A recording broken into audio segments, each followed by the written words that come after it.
Welcome to Tuesday, the third day of January 2023, your day weather podcast, brought to you by Cowboy State Daily. Check them out at cowboystatedaily.com. Also brought to you by WYDOT. Remember, when there's ice and snow, take it slow. Call 511 or go to wildroad.info for more road and travel information. Well, folks, the storm is going to be pulling out into the north central areas of the United States, bringing rain and snow to parts of the Midwest and Corn Belt, with the counterclockwise spin making it kind of chilly with lingering areas of light snow and flurries and some increasing wind. For most areas today, it's just going to be cold. Winds a bit brisk at times, and that's going to cause some blowing and drifting on roads and highways and keep our wind chills low. But the accumulating snows are going to pull off to the north and east. Some very impressive snowfall totals coming out of many areas, but especially parts of south central and east central Wyoming, with a lot of snowfall, well over a foot in places like Lander and Casper and parts of the Shirley Basin, and feet of snow in most of Wyoming's southern and far western areas of the mountains. We'll show you some of those snow areas, especially with the snowpack update here later on. It's going to be a chilly pattern, but we don't expect a lot to happen mid to late week. So it'll be remaining kind of chilly, but we're going to basically see any significant precipitation coming in the form of some occasional mountain snows as some small systems come off the west coast, but no big ones for the rest of the week and the weekend. But California and the Great Basin, it's going to be on the news. There's going to be more rain, more snow, more flooding, more significant weather hitting the west coast as that Pacific pipeline continues. Long term, after that huge release of Arctic air that happened a couple weeks ago, the big Arctic outbreak, it was such a huge Arctic outbreak that the northern latitudes got to recharge, and they are recharging. So we will probably see cold air trying to make its move to the lower latitudes again by the middle of January, something we'll keep an eye on. Until then, this is going to be a Pacific-dominated pattern for another 10 days or so. So what will happen is more about the Pacific than the Arctic, but then we'll probably shift from the Pacific dominating the pattern to some colder weather mid to late in the month. Here's a great shot from taken near Pinedale, looking east on the west side of Fremont Peak. And what this is showing you is a great situation here where you see the upslope on the east side of the Wind River Mountains, because on the east side of the Wind River Mountains, a lot of snow on the east side of the Wind Rivers, like places like South Pass and Lander and over towards the Riverton area. But the air goes uphill on the east side, downhill on the west side. The upslope side, the east side, gets the snow and the clouds. The downsloping west side gets downsloping where the air dries out, sinks, warms up, and that's why on the west side of the mountains you have this clear slot showing up. Dave Bell from Pinedale area sending that in. Thanks for sending that, Dave. Great shot. Taking a look at where we are today, here's the upper level low. It's over far eastern areas of Nebraska, the upper Midwest, from Minneapolis through Sioux Falls, through most of Nebraska, northwest, western Iowa. Going to see some significant snow, but basically wraparound moisture producing flurries and light snow showers elsewhere. This is the precipitation forecast for the next 48 hours. So the axis of heavier moisture right through here. The gray areas here basically showing some lingering snows coming in the northwest flow behind the storm. Nothing real heavy, but lingering snow will happen in the mountains, and you can see the west coast there getting more precipitation. This is what the snowfall looks like. So if you're traveling Interstate 80 across Nebraska, I-90 into eastern South Dakota, into Minnesota and Iowa, there you can see that's where the snowfall is going to be, the travel concerns in terms of new snowfall. As we go through the week, we'll see the low go into the upper Midwest, the Great Lakes, and we get this little sliver of high pressure right here. It's not going to last very long, but this high pressure ridge will give us a bit of a break in the weather Wednesday and Thursday. But you can see there's another low in the front headed towards the west coast, more lows back up here, more strong Pacific flow here. So it's just going to be a battering ram into the west coast and the Pacific Northwest. And this is going to bring more copious amounts of precipitation to the far west and the west coast. Here are the 300 millibar winds. Basically, what I'm showing you is the Pineapple Express, or this pipeline of Pacific moisture going across the Pacific. Here's Alaska up here. Here's Japan here. So here's California here. This is over a 10-day period.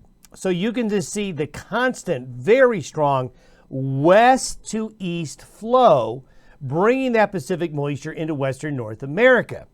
Now, a lot of folks are saying, well, this is crazy. We had a very wavy jet stream. We brought that big Arctic outbreak.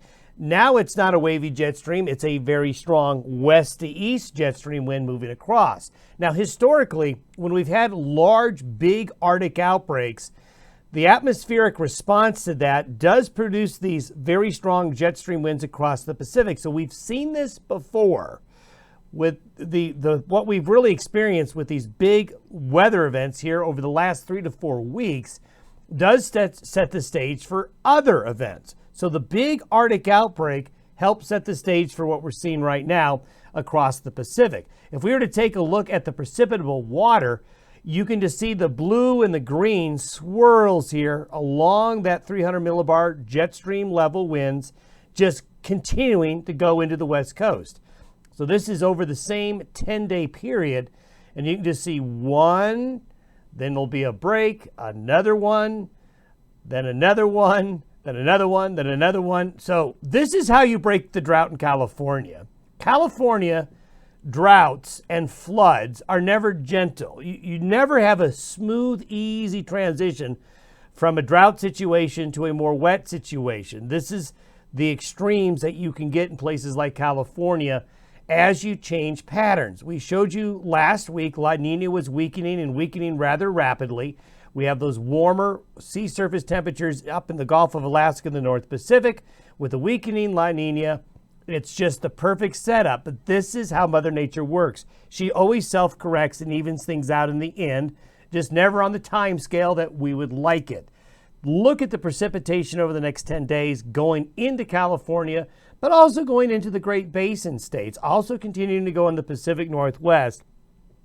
This huge amounts of moisture. Now, some of that energy and moisture breaks off with a low cutting across the area Thursday night into Friday. This will bring the Central Rockies, mainly the mountains, some snow at the end of the week. We just don't see much on the plains, though. Speaking of snowpack, here are the snowpack figures as of yesterday morning. And anywhere you see the blue or the dark blue, snowpack levels are far above average. And what's really important here, big drainages like the upper North Platte, the upper and lower Green and the Snake, and up into Yellowstone Park. I mean, this is a lot of snow for this time of year. Green areas showing above average. Now, down here, anybody that lives in Laramie and Cheyenne knows that it seems like all these big storms are missing Laramie and Cheyenne, because they are. So the snowpack on the summit between Laramie and Cheyenne is much lower than the rest of the state.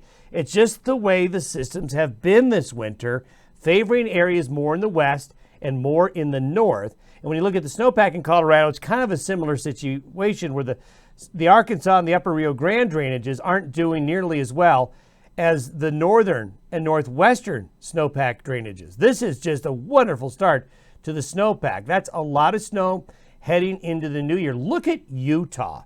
You know, you talk about one area in severe drought, that's been Utah. Look at those snowpack figures. As we talked in earlier podcasts over the last several days, avalanche dangers are going to be sky high. There was a location in the northern Uintas here that picked up over 50 inches of snow over New Year's weekend. Snowpack in California as of December 30th is the third highest in 20 years, and they're going to add to more of those numbers. So we may see by the end of the 10-day period the snowpack in California highest in probably 20 or 30 years, at least for early January. So that'll be something to keep an eye on. Long term, we talked about at the beginning of this podcast about maybe the return of colder weather. This is for January 16th. And what I'm showing you here is the potential for high pressure to build back up in the East Pacific. This should look familiar because that is what opens the door to Canadian air again. And you see this blue gray area right here? This is going to be some really cold air building up here and having the opportunity, if this high pressure ridge builds towards the middle of the month, what that will do is that will cut off the Pacific pipeline mid-month to the West Coast, but rebuild the Arctic air and potentially bring it in mid-month. And there you can see it. Now, this is a couple weeks away, so take this with a grain of salt. But in terms of planning, in terms of looking ahead, probably looking at the cold weather heading back to the lower 48 states by the middle of January. Year-end stuff. So this is the temperature anomaly for all of 2022. The blue shows where the temperature compared to the 30-year averages was either colder than that 30-year period or warmer. The blue is the colder, the yellow and the darker orange colors where temperatures were above normal. But if you look at most of the lower 48 states, 2022, if you want to look at areas that were the hottest, it was here and here, although those areas certainly have cooled off here lately. But you can see the northern plains, many areas of the Rockies, the Pacific Northwest, it was either an average or slightly below average 2022 in terms of temperature. In terms of precipitation, there you can see where the dryness really showing out right there. We'll focus in a little bit closer to home here in a minute. And you can still see where the drought areas are, but you can see this area of green, these patches of green. This is where there are improvements over the last year. And if we were to focus in closer to home, you can still see very severe drought conditions still continue in these red areas here. But if you look at Montana, North Dakota, parts of Wyoming, parts of Colorado, there's green. We didn't have this a year ago. But we talked about that southeastern parts of Wyoming, northeastern Colorado, parts of Nebraska here. You know, this area in particular kind of missing out, especially here with storms here recently. But it has gotten a lot more wet in this area here over the last couple of weeks, and that's certainly good news. Have yourself a good Tuesday. We'll see you tomorrow.